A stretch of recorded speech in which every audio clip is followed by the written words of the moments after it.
Traders, welcome back to the channel. Today, we're talking about AMC. You probably could have guessed it. Now, if you're new to the channel, this channel is a bit different than the others. I don't go over the manipulation. I don't cover too much of the news unless it's factual and I can back it up and it has a good source behind it. I'm going to cover specifically today just the chart. That is it. About an 8-9 minute video, give or take. Tops, give you my opinion on what I think is going into the end of the week, and that's what we're going to cover. I recommend you watch yesterday's video before you get into today's video, because then you'll see that price action on a chart is the only constant in my opinion. We know where resistance is and we know where support is, and typically we respect those levels. And through the middle of March all the way up until now, we've been respecting two key levels, and you're going to see that exactly in this video. So let's not waste any more time. Like, subscribe, don't care, do whatever you want. Let's get to it. Okay, so the first thing I want to do is explain the pictures. Now you're wondering, Tyler, why do you have pictures on here like I'm a simple-minded little boy? Now, I understand, I agree, but some people like the pictures, okay? Some people like it, some people need it to understand what's going on. And then people say, Tyler, why do you insult your viewers? I'm not insulting anybody, but when you go down to the comments and you state something that's absolutely false, I have to address it. Then I have to make sure that you can't even misinterpret it. So now I added pictures for all the simple-minded little boys and girls out there that misinterpret anything that I say. So let's go over the chart. Now, it's important to know, I have no bias on the chart. I have no reason for it to go up. I have no reason for it to go down. People are saying I'm manipulated by the hedge funds.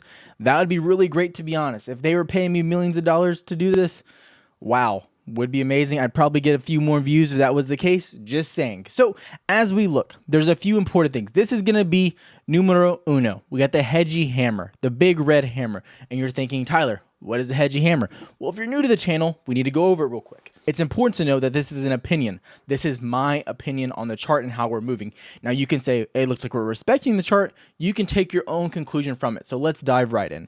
This red line represents the monthly open of April. Okay, so that's what that represents.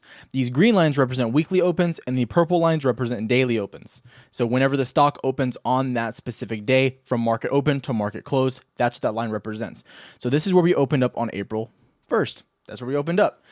And typically these monthly levels are the highest areas of support. They show very strong conviction. You can look at previous charts and just do the, DD for yourself. But in my opinion, they show very strong conviction. So that, in my opinion, is the median level of this resistance and support zone. Now we have the top level, it's about 1120, give or take this zone up here, and the bottom level 940 to about 951, 952, give or take.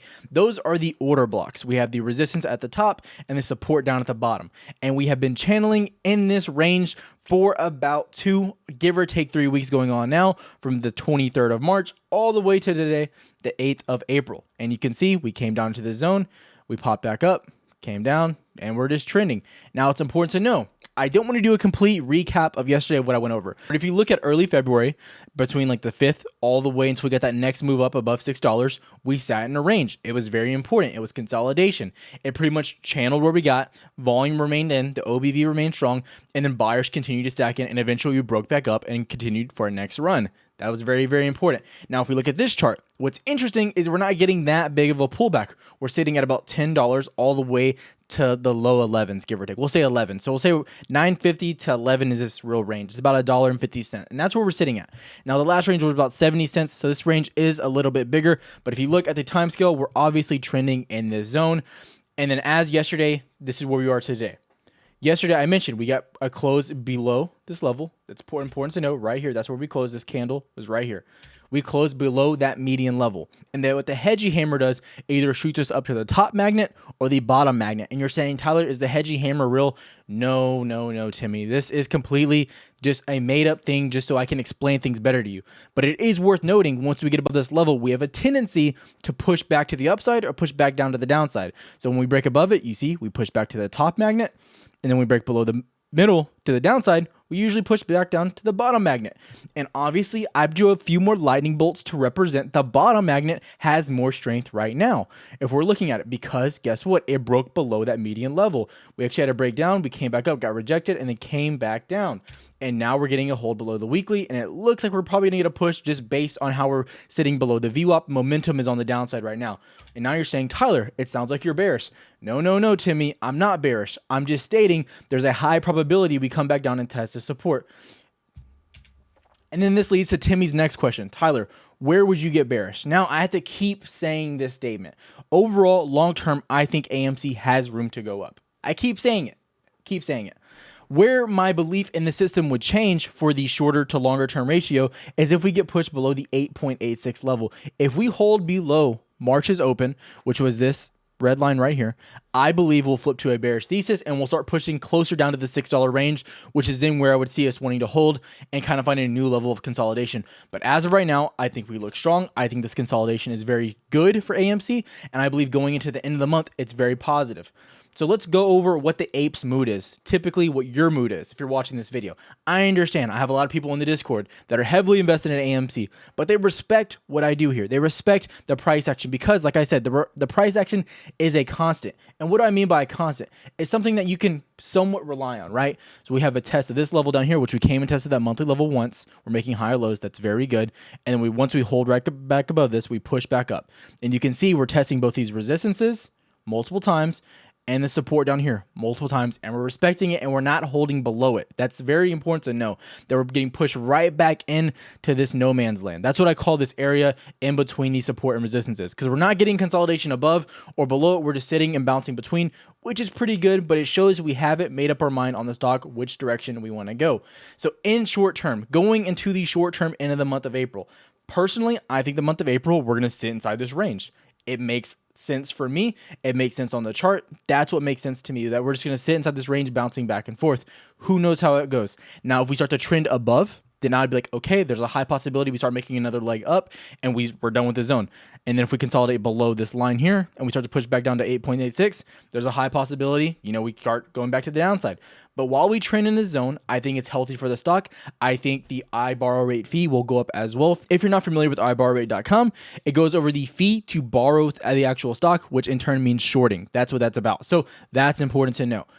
As we look at this, I think the longer we trend in the sideways range, it leads for a better move to the upside, a higher possibility if we break back up to the upside, we break past 14.5, which is the ultimate goal to get to that 17 and then even that $20 level. That's where we want to go. And people are saying, well, Tyler, I thought we're going to 100.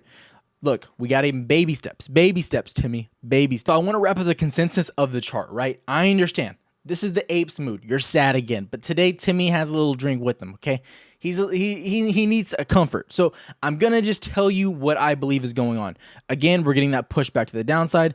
And like I said, when you really want to start seeing that upside move, you want to see that upside pressure, you don't want to see instantaneous moves back to the upside.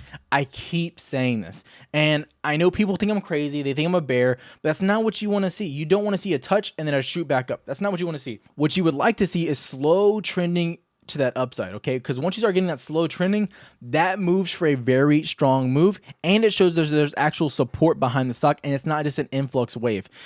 This is just an influx wave back to the upside, and then we're getting a push right back down. That's showing there's no real strength behind it. But let's take a really quick at the OBV before we head out of here. This is something I mentioned yesterday as well. We're getting some downside consolidation. We're getting that push down, but it's important we're holding that support. I haven't touched the support line. It's still there. We're still holding that range. Very important. I don't want to see a break below this. Things could get a little bit scary if we start to break below this. It looks like it wants to break below. We want to see this volume start to kick back up. But it's important to know while we're consolidating, typically volume does start to die down. And then when we start to get that push back up, typically volume will start to spike back up. But you won't necessarily see the volume spike on the chart price. It won't really correlate to the actual volume increase. So it's important you're always watching and paying attention to that volume, because it can really give you that intelligence to know when that next step is coming if you want to load up on options or anything like that. So wrapping up the video, where do I see us going? I think we're going to break below this double bottom here, and we're going to start just heading down. We'll get another touch of this 9.5 range. And from there, I can't tell you where we go. I do suspect we get a touch of that range, and then we most likely get a bounce back up. But like I said, it's impossible to tell you where we're going right now. AMC had some good news when we had that influx way back to the upside. There was some good news about a price target being raised at $13. So that was really strong news. But now we're seeing a gradually push back to the downside. So is GameStop. They're both coming back down right now. What you're going to want to watch for is if we get a break below the support and hold below 9.4. If we start to hold below this, things will get shaky, and that's where you're going to really need to be vigilant on how the stock is moving. And there's people out there that say, Tyler, it doesn't matter the way the stock moves, the short squeeze is inevitable. The short interest is increasing, yes, but you need to pay attention because things can always change. and you don't really know how it's really working because you don't really know what's going behind the scenes, and neither do I. That's why I don't focus on the manipulation. That's why I don't focus on things that I don't know that are factual. I think there's a lot of manipulation. I think the game's being played unfairly. I think there's a lot of illegal activities that we don't know about. But as of right now, there's nothing you can do. We have to just watch the chart, and this is what we can look at, the price action, because it's been happening on repeat. All right, so traders, that's my thoughts on AMC. If you have any questions, please comment down below. I try to answer all the questions. If you have any hate, also comment down below. I love seeing some good hate mail. I might even mention you in my next video and do another segment in there going over the most ridiculous and ludicrous statements. I would really love to see your statements. Pretty cool news. Also, we'll have another video dropping tonight. Also, guys, if you're interested in a sleeper of a stock, BCTX, you heard it here. It's a therapeutic, and you know Tyler hates therapeutics. Like I said, that's going to wrap up the video. Have a good one, boys. Namaste. Check.